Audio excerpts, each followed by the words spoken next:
I have spent 35 years of my life working in an industry, the pharmaceutical industry, and they do nothing but annihilate the population of this world.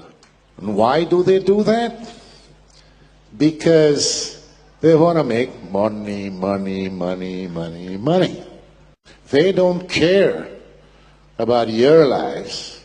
They only care about their wallets. My hands are just as dirty as these people. The pharma industry gave me a good job. And I felt that I was in medicine because that's what I studied. So I started as a salesman. And as I moved up in my career, where I eventually became a director for a company in Sweden, the affiliate company of one of the largest and most evil pharma corporations in the world, Eli Lilly and Company, because I was part of the evil. I had a career. I did a lot of bad things. They fired me. I started my own company, worked for several other pharma companies, big ones, world players. People dying from taking medication that was legalized because I had bribed the Swedish government to get the Sulaso for Prozac in Sweden. Now, can you imagine that? Sweden is reputedly one of the cleanest, most transparent countries in the world. They have the Nobel Prize of Medicine. The Americans, they love the prestige of the Nobel Prize. That is why it was important for them to get the registration of Prozac. What is the pharma industry doing to us? They're the most powerful industry in the world. They sleep in the same bed with governments. They use corruption to get what they want. Corruption involves money. They have lots and lots and lots of money, and that is how they make their money. They also kill more people than the wars we have in the world. We need the pharma industry because there are some good things out there, but most of it is rubbish.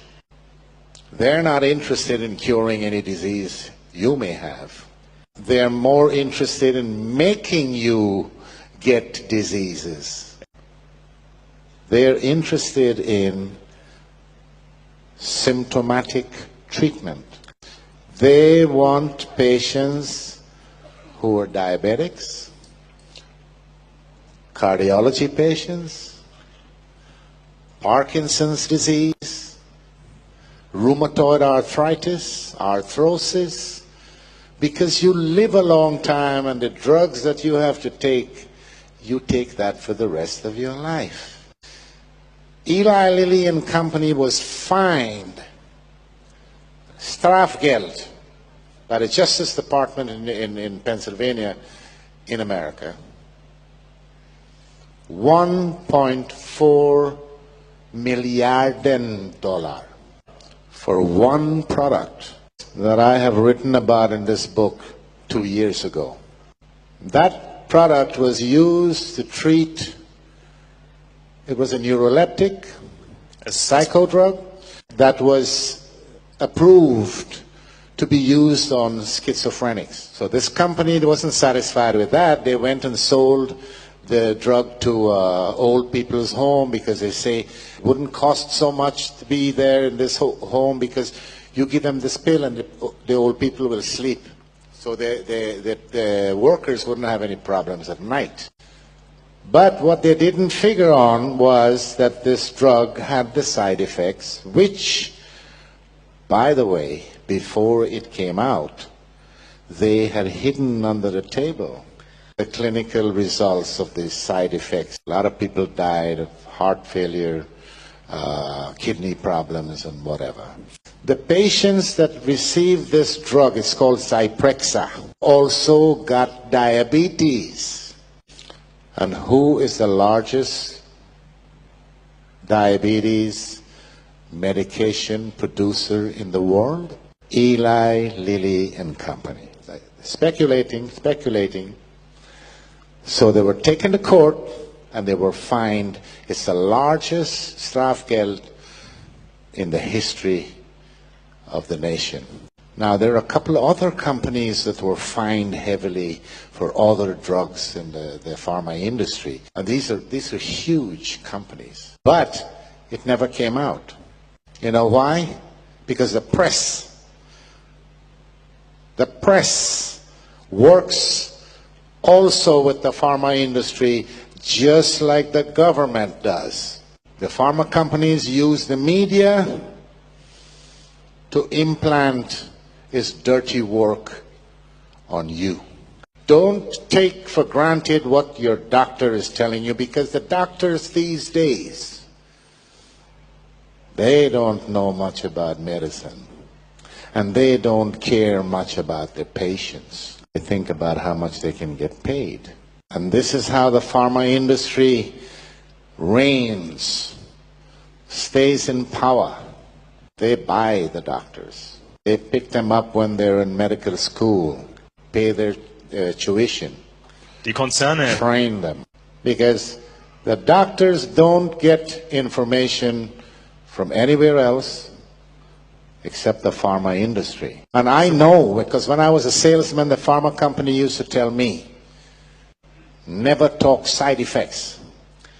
They taught us something called FAB. F-A-B. Features, advantages, and benefits. I also know that they hide the dangerous side effects, because I was in charge of a clinical study for Fluctine or Prozac. When the doctors came rushing into my office one day because we were running a small trial in one of the largest hospitals in Stockholm. Yes. The first week they started the trial, 2 of the patients tried to commit suicide. And this is a major side effect of these psychotropic drugs. They call them the SSRIs, selective serotonin reuptake inhibitor. The pharma industry, by law, is not obliged to give out information like that. Have you guys heard of ADHS or ADHD? But all these years I've been in medicine, nobody can come and tell me up till now what ADHD is. Syndrome makes it a sickness. Since they can't prove that this is a sickness, they changed the S to D, calling it disorder. And when it comes to that kind of disorder, for example, how do they measure serotonin in the brain of a child? Do you know how to do it, doctor? With a Ouija board. That's one way. They get the psychiatrists to sit down, with their little bow ties. Psychiatrists, these are mad people.